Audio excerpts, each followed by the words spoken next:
नमस्कार मित्रांनो, अश्वमेध नर्सिंग ट्युटर्समध्ये आपलं सगळ्यांचं स्वागत आहे. मित्रांनो, आज आपण सीएनई म्हणजे काय या विषयावरती थोडक्यात बघणार आहोत. आपण या यूट्यूब चॅनलच्या माध्यमातून बऱ्याच वेळा विद्यार्थ्यांना ॲडमिशन प्रोसेस असेल, स्कॉलरशिप असेल किंवा त्यांचे काय पर्सनल डाऊट्स असतील नर्सिंग रिलेटेड, हे आपण सॉल्व्ह करण्याचा प्रयत्न केलेला आहे. त्यासोबतच आपण आज जे रजिस्टर्ड नर्स आहेत, जे सध्या हॉस्पिटलमध्ये काम करतायत किंवा जे सध्या कुठेतरी कॉलेजमध्ये शिक्षण घेत आहेत, पोस्ट ग्रॅज्युएशन करतायत, अशा विद्यार्थ्यांसाठी किंवा अशा नर्सेससाठी आपण आज हा व्हिडिओ खास करून बनवत आहोत. तर हा जो व्हिडिओ आहे हा स्पेशली सीएनई म्हणजे काय, सीपीडी म्हणजे काय, ठीक आहे, सीएनई काय असतं, कुठे करायचं, ठीक आहे, त्याचे क्रेडिट पॉईंट्स किती असतात, ते कसे क्रेडिट केले जातात किंवा त्याचे लेक्चर्स किती असतात, आपल्याला किती क्रेडिट अवर्स त्या ठिकाणी घ्यायचे आहेत, एका वर्षामध्ये किती अवर्स असतात, 2 वर्षानंतर किती असतात किंवा 5 वर्षामध्ये आपल्याला किती अवर्स मॅक्झिमम क्रेडिट अवर्स घ्यायचे आहेत, ते कोणी कोणी सीएनई करायचं आहे किंवा कोणाला नाही करायचं आहे, ठीक आहे, याच्याबद्दल आपण सविस्तर आज या व्हिडिओमध्ये बघणार आहोत. याच्या व्यतिरिक्त जर तुमचे काय डाऊट्स असतील तर ते डाऊट्स तुम्ही या व्हिडिओच्या खाली व्हिडिओ झाल्यानंतर बघून झाल्यानंतर तुम्ही खाली कमेंट्स करू शकता. ठीक आहे, मला तरी असं वाटतं की या व्हिडिओतून तुमचे most of doubt me clear करण्याचा प्रयत्न करेल. तरी देखील काय असतील डाऊट्स तर तुम्ही खाली कमेंट्स करू शकता. तर आपण जास्त वेळ वेस्ट न करता व्हिडिओला सुरुवात करूयात. तर सगळ्यात पहिला जो प्रश्न आपल्यासमोर उपस्थित राहतो तो म्हणजे सीएनई काय आहे. ठीक आहे, व्हॉट इज सीएनई. सीएनई म्हणजे काय, कंटिन्युअस नर्सिंग एज्युकेशन. ठीक आहे, आता हे अगोदर आपण सीएनई हा शब्द प्रचलित होता, सीएनई हा शब्द आपण वापरायचो, तोच सध्या आपण पुढे कंटिन्यू करतोय आणि सीएनई हा शब्द वापरतोय. तर सीएनई म्हणजे काय, ठीक आहे, अगोदर आपण सीएनई बघूयात. सीएनई म्हणजे कंटिन्युअस नर्सिंग एज्युकेशन. ठीक आहे, आता कंटिन्युअस म्हणजे काय, आपण ज्यावेळेस एखादा कंटिन्युअस कोर्स करतो, समजा डिप्लोमा करतो, एएनएम करतो, जीएनएम करतो, बीएससी नर्सिंग करतो किंवा एमएससी करतो, ठीक आहे, किंवा कोणी पीएचडी केलं असेल, तर याच्यानंतरही आपण कंटिन्युअस शिकणं गरजेचं असतं. हे का शिकायचं असतं, कारण आपला जो प्रोफेशन आहे ते प्रोफेशन आपलं ग्रो होण्यासाठी किंवा त्याची वाढ होण्यासाठी, प्रोफेशनल स्किल्स आपल्याला अवगत होण्यासाठी आपण काय करतो, सीएनई किंवा अशा प्रकारे सीएनई अटेंड करत असतो. किंवा आपले जे स्किल्स आहेत त्या स्किल्स इम्प्रूव्ह करण्यासाठी किंवा ज्या सध्या दैनंदिन जीवनामध्ये काही नवीन गोष्टी समाजामध्ये मार्केटमध्ये आलेल्या आहेत, त्या नवीन गोष्टी आपण आपल्या प्रोफेशनमध्ये अवगत करून घेण्यासाठी आपण काय करत असतो, अशा प्रकारचे सीएनई अटेंड करत असतो. तर ते सीएनई अटेंड करण्यासाठी एक फिक्स क्रायटेरिया ठेवलेला आहे किंवा ठीक आहे, तुम्ही दर 5 वर्षांनी तुमचं ज्यावेळेस रजिस्ट्रेशन रिन्युअल होईल तुम्ही काय करा, त्या पिरियडमध्ये तुम्ही सीएनई अटेंड करा. म्हणजे तुम्हाला रजिस्ट्रेशन रिन्युअलही होईल तुमचं आणि तुम्ही तुमची जी नॉलेज आहे किंवा तुमचे स्किल्स आहेत, प्रॅक्टिकल स्किल असतील, थेरॉटिकल स्किल्स असतील, त्या तुमच्या काय होतील, इम्प्रूव्ह होतील. यासाठी सीएनई ठेवण्यात आलेला आहे. कारण बऱ्याच वेळेस काय होतं, आपण ऑब्झर्व केलं असेल की तुम्ही समजा बरेच विद्यार्थी समजा झाल्यानंतर नर्सेस आपण गव्हर्नमेंटमध्ये काम करतो किंवा प्रायव्हेटमध्ये जे नवीन नर्सेस असतात, मोस्टली जे नवीन फ्रेशर स्टुडंट्स असतात, पासआउट होतात, इंटर्नशिप झाल्यानंतर ते रजिस्ट्रेशन करून हॉस्पिटलला जॉईन होतात. अशा वेळेस तुम्हाला आढळून आलं असेल की ज्या नर्सेस आपल्या 10 ते 15 वर्षापेक्षा जास्त नर्सिंग फील्डमध्ये काम करत आहेत, तर त्यांच्यामध्ये कुठं ना कुठं थोडंसं जे प्रोफेशनल नॉलेजचा जो गॅप आहे तो नॉलेज गॅप आपल्याला बघायला भेटतो. म्हणजे त्यांची जी काम करण्याची टेक्निक असेल, ठीक आहे, किंवा त्यांची जे काही प्रॅक्टिकल स्किल्स असतील त्या थोड्याशा आउटडेटेड आपल्याला वाटायला लागतात. ठीक आहे, हे बऱ्याच जणांना हे ऑब्झर्व झालं असेल. तर ह्या जी गोष्टी आहेत त्या होऊ नयेत यासाठी एमएनसीने काय केलेलं आहे की सीएनई नावाचा जो प्रोग्राम आहे किंवा सीएनई जे आहे ते आपल्याला करायला सांगितलेलं आहे. ठीक आहे, आता दुसरं आहे की सीपीडी. ठीक आहे, तर सीपीडी काय आहे, सीपीडी काय आहे, तर सीपीडी म्हणजे कंटिन्युअस प्रोफेशनल डेव्हलपमेंट. ठीक आहे, कंटिन्युअस प्रोफेशनल डेव्हलपमेंट. आता हे जे आहे सीपीडी जे आहे ते सीपीडी हे बाकी ऑल प्रोफेशनसाठी आपण त्या ठिकाणी शब्द वापरतो. नर्सिंगसाठी आपण सीएनई हा शब्द वापरतो आणि सीपीडी हा ऑल प्रोफेशनसाठी आहे, कंटिन्युअस प्रोफेशनल डेव्हलपमेंट. ठीक आहे, त्याच्यामध्ये आपण काय करतो, आपलं प्रोफेशन डेव्हलप करण्यासाठी काय करत असतो, कंटिन्युअस काही ना काही नवीन नवीन स्किल्स अटेंड करत असतो. आजकाल काय झाले, कोविडच्या नंतर काय झाले, बऱ्याच ठिकाणी आपण असे online courses, online training, online workshop, online seminar हे काय करतोय, अटेंड करतोय किंवा ऑनलाईन ट्रेनिंग असते. बऱ्याच वेळेस कंटिन्युअस तुम्ही तर आठवड्यातले महिन्यातले 2-3 वेळेस तुम्ही काय करत असता, दरवेळी कुठे प्रायव्हेटला काम करू किंवा गव्हर्नमेंटला काम करू तुम्ही काय करत असता, त्या ठिकाणी हे ट्रेनिंग प्रोग्राम अटेंड करत असतात. जसे की सीपीआर ट्रेनिंग प्रोग्राम आहे, फायर वर्क आहे, जे एनएमएच हॉस्पिटल आहे मोस्ट ऑफ वेळेस. ठीक आहे, अशा एनएमएच हॉस्पिटलमध्ये तर या गोष्टी कंटिन्यू चालूच असतात. चालूच असतात. तुम्ही जुने नर्सेस असाल किंवा नवीन जॉईन नर्सेस असाल, तुम्हाला सगळ्यांना काय असतं ते कंटिन्यू इंडक्शन प्रोग्राम्स आणि ते ट्रेनिंग प्रोग्राम्स कंटिन्यू चालूच असतात. बट या व्यतिरिक्त जर प्रायव्हेटचं गव्हर्नमेंटचं बघितलं आपण तर गव्हर्नमेंटमध्ये देखील अशा ट्रेनिंग प्रोग्राम्स असतात. लेबर रूमचे ट्रेनिंग प्रोग्राम असतील लेबरचे, किंवा स्टेरिलायझेशनचे असतील, बायोमेडिकल वेस्ट डिस्पोजलचे काही ट्रेनिंग प्रोग्राम्स असतील, किंवा काय त्यांचे सॉफ्टवेअर रिलेटेड काही प्रोग्राम्स असतील, ई-शुश्रूष वगैरे आहे. ठीक आहे. तर अशा प्रकारचे जे ट्रेनिंग प्रोग्राम्स असतात ते प्रोग्राम कंटिन्यू सगळीकडे ते चालतच असतात. झूम मिटिंग असते, नेहमी कंटिन्यू काही ना काही चालूच असतं. तर ठीक आहे, हे आपण का करतो? कारण आपलं जे प्रोफेशन आहे थोडंसं ग्रो व्हावं, आपल्या प्रोफेशनमध्ये काही स्किल इम्प्रूव्ह व्हावे, त्यासाठी आपण ते करत असतो. हे झालं सीपीडी आणि सीएनई बद्दल. ठीक आहे. आता अगोदर बघत आपण 2017च्या अगोदर ह्या सीपीडी किंवा सीएनई वगैरे काही नव्हतं. त्यावेळेस डायरेक्टली रिन्युअल केलं जायचं 5 वर्षांनी. परंतु 17 नंतर थोडंसं कोर्टाने आदेश दिला, एमएनसीचं वगैरे झालं, सगळ्या गोष्टी आयएनसीच्या वगैरे. त्यानंतर 17 ते 22 दरम्यान त्यावेळेस असेच ऑनलाईन लेक्चर वगैरे सगळे वर्कशॉप वगैरे किंवा ऑफलाईन वर्कशॉप वगैरे अटेंड झाले आणि त्या ठिकाणी रजिस्ट्रेशन रिन्युअलसाठी आपल्याला कंपल्सरी केलं होतं अटेंड करणं. क्रेडिट आवर्स त्या ठिकाणी कंपल्सरी होते. परंतु त्यावेळेस काय झालं होतं 2022च्या वेळेस की कोविड आला होता. कोविड आल्यामुळं सगळीकडे वर्कलोड होता, प्लस नर्सेस सगळे काम करत होते, प्लस त्यासोबतच जे मॅक्झिमम पार्टिसिपेशन असायचं की समजा एखादा वर्कशॉप आहे त्या ठिकाणी 500ची त्या ठिकाणी रजिस्टर्स त्या ठिकाणी पार्ट घेऊ शकतात. अशा ठिकाणी आपल्याला 50% म्हणजे साधारणतः 50 लोकांपेक्षा जास्त त्या ठिकाणी एकत्र येण्याची आपल्याला परमिशन नव्हती. म्हणून अशा काळामध्ये काही शेवटच्या क्षणी त्या ठिकाणी ऑनलाईन मॉड्यूल अटेंड करून त्या ठिकाणी क्रेडिट आवर्स देण्यात आले होते आणि तुमचं रजिस्ट्रेशन रिन्युअल करून घेण्यात आलं होतं. ठीक आहे.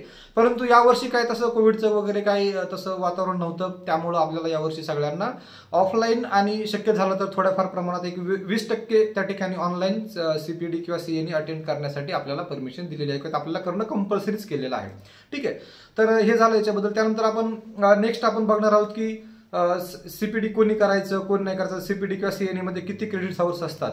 तर तुमचा सगळ्यांचा जो प्रश्न आहे याच्याबद्दल असं की साधारणतः आपल्याला 5 वर्षामध्ये 150 क्रेडिट आवर्स त्या ठिकाणी कंप्लीट करायचे आहेत. आणि आयएनसीच्या किंवा एमएससीच्या रूलनुसार आपण एका दिवसामध्ये साधारणतः 5 क्रेडिट आवर्स त्या ठिकाणी घेतो. एका दिवसाचा जर वर्कशॉप असेल तर 5 क्रेडिट आवर्स, 2 दिवसाचा वर्कशॉप असेल नॅशनल, इंटरनॅशनल किंवा स्टेट लेवलचा तर त्या ठिकाणी 5 क्रेडिट आवर्स. ठीक आहे. 3 दिवसाचा असेल तर 15 क्रेडिट आवर्स त्या ठिकाणी असतात. तर एका दिवसाला आपण 5 क्रेडिट आवर्स मॅक्झिमम घेऊ शकतो. प्लस ते जे काही वर्कशॉप अटेंड आपण करतोय ते वर्कशॉप साधारणतः 5 तासापेक्षा जास्त कालावधी ते चाललं पाहिजे.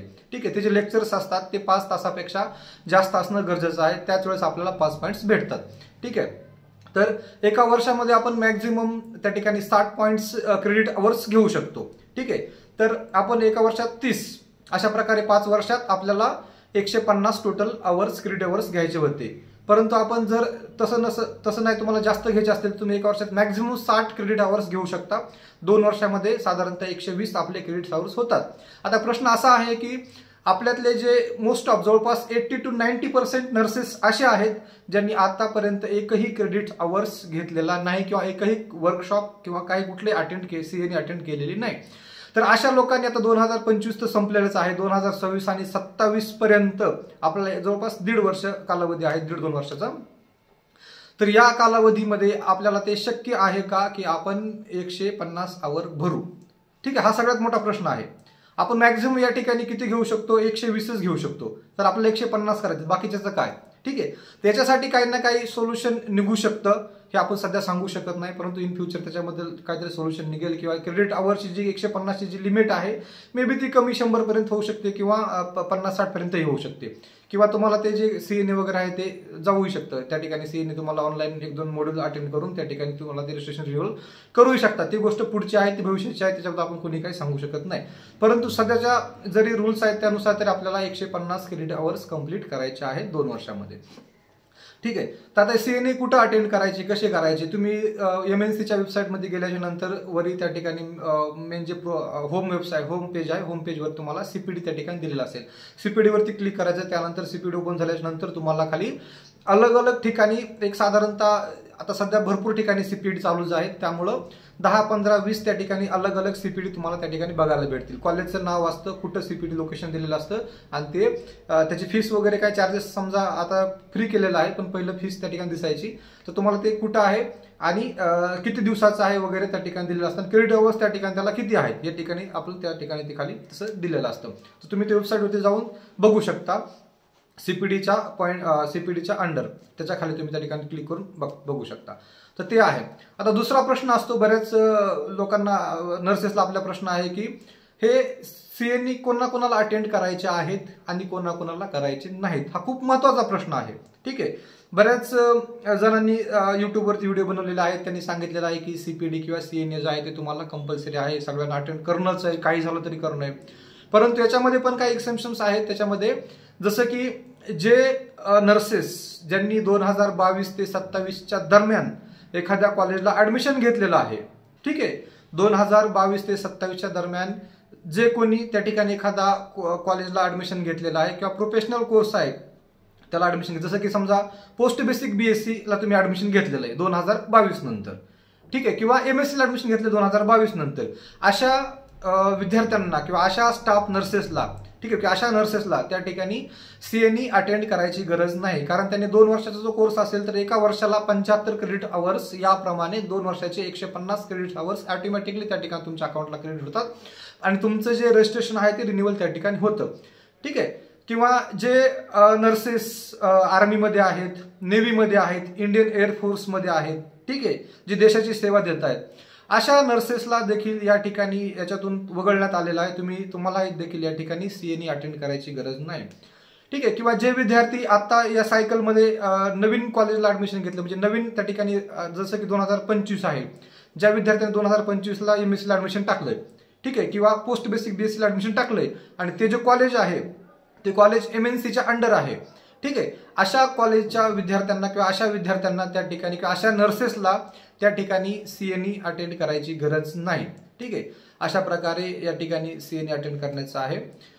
त्यानंतर बाकी आपण याच्यामध्ये काही तुमचे डाऊट्स असतील तर तुम्ही त्या ठिकाणी तुमचे डाऊट्स मला या युट्यूब चॅनलच्या खाली कमेंट्स करू शकता. त्यासोबतच एक दुसरी गोष्ट सांगायची राहिली की समजा बऱ्याच जणांचं असं म्हणणं असतं की यार आम्ही एएनएम आहे, ठीक आहे, आम्ही ग्राउंड लेवलला काम करतो, तेवढे सीएनई अटेंड करणं होत नाही, ठीक आहे, तर अशा एएनएम आशा वर्कर ज्या असतील त्यांना देखील हे सीएनई अटेंड करायचे आहे. परंतु त्यांना सगळ्या गोष्टी अशा कंपल्सरी नाहीत, 150च करा असं काही नाहीये. त्यांना त्याच्यामध्ये काही थोडेसे चेंजेस किंवा थोडे त्याच्यामध्ये काही कमी आवर करा असं सांगितलेलं आहे किंवा काही फिक्स मॉड्यूल अटेंड करावं असं त्या ठिकाणी सांगितलेलं आहे. त्यासोबतच जे समजा महाराष्ट्रामध्ये रजिस्टर नर्स आहेत परंतु ते महाराष्ट्राच्या बाहेर काम करत आहेत किंवा बाहेर देशामध्ये अब्रॉडला काम करतायत, ठीक आहे, अशा ज्या काही नर्सेस आहेत, रजिस्टर नर्सेस आहेत, अशा नर्सेसला देखील सीएनई अटेंड करायचे आहेत, परंतु त्यांना ते ऑफलाईन नाही करायचे. ठीक आहे. त्यांना ते ऑनलाईन सीएनई अटेंड करायचे आहेत. 100% ऑनलाईन सीएनई तुम्ही अटेंड करू शकता. जे महाराष्ट्राच्या बाहेर काम करतात किंवा देशाच्या बाहेर काम करतात अशा नर्सेस तुम्ही त्या ठिकाणी ऑनलाईन 100% सीएनई त्या ठिकाणी तुम्ही अटेंड करू शकता. तुम्हाला देखील त्याच्यातून थोडीशी सवलत आहे, परंतु तुम्ही ते ऑनलाईन करू शकता. ठीक आहे. अशा प्रकारे याच्यामध्ये आता त्यानंतर आपण बघूयात की याच्यामध्ये क्रेडिट आवर्स कसे डिस्ट्रीब्यूट केले जाणार आहेत किंवा क्रेडिट आवर्स कोणाला किती भेटतात. ठीक आहे. आता जे स्पीकर वगैरे असतात, जे त्या ठिकाणी स्पीकर्स असतात किंवा जे लेक्चर त्या ठिकाणी वर्कशॉपमध्ये देत असतात, अशांना त्या ठिकाणी जर नॅशनल असेल, नॅशनल लेवलचं त्या ठिकाणी वर्कशॉप असेल तर त्यांना त्या ठिकाणी स्पीकरसाठी त्या ठिकाणी 10 क्रेडिट आवर्स भेटतात. किंवा जे टीचर्स आहेत कॉलेजमध्ये शिकवतात आणि ते रिसर्च गाईड आहेत, ठीक आहे, एखादे टीचर्स आहेत जे रिसर्च गाईड आहेत, अशा रिसर्च गाईडला देखील मॅक्झिमम 20 क्रेडिट आवर्स त्या ठिकाणी भेटणार आहेत किंवा भेटतात. किंवा जे कोणी आपल्याकडे ऑथर्स असतील, नर्सिंग टेक्स्ट बुकचे ऑथर असतील, अशा फर्स्ट ऑथरसाठी 30 त्या ठिकाणी क्रेडिट आवर्स तुम्हाला भेटणार आहेत जर एखाद्या नर्सिंग टेक्स्ट बुकचे ऑथर असताल तर. किंवा तुम्ही को ऑथर्स असताल, दोघा जणांनी मिळून बुक लिहिलेलं आहे नर्सिंगचं, तर अशा ऑथर्सला देखील 20 त्या ठिकाणी क्रेडिट आवर्स तुम्हाला भेटतात.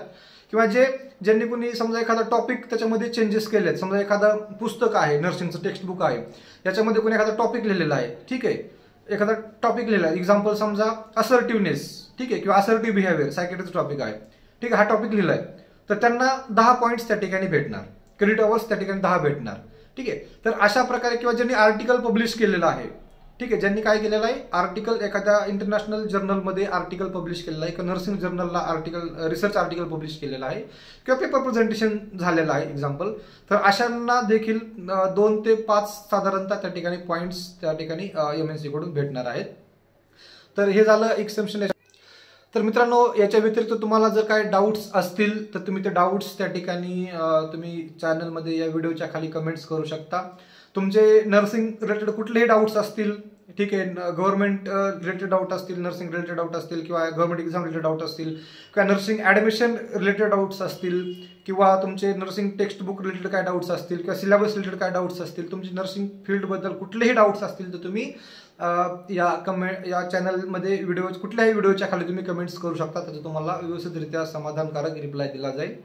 धन्यवाद. जर तुम्हाला व्हिडिओ आवडला तर प्लीज चॅनलला लाईक करा, शेअर करा आणि सबस्क्राईब करा.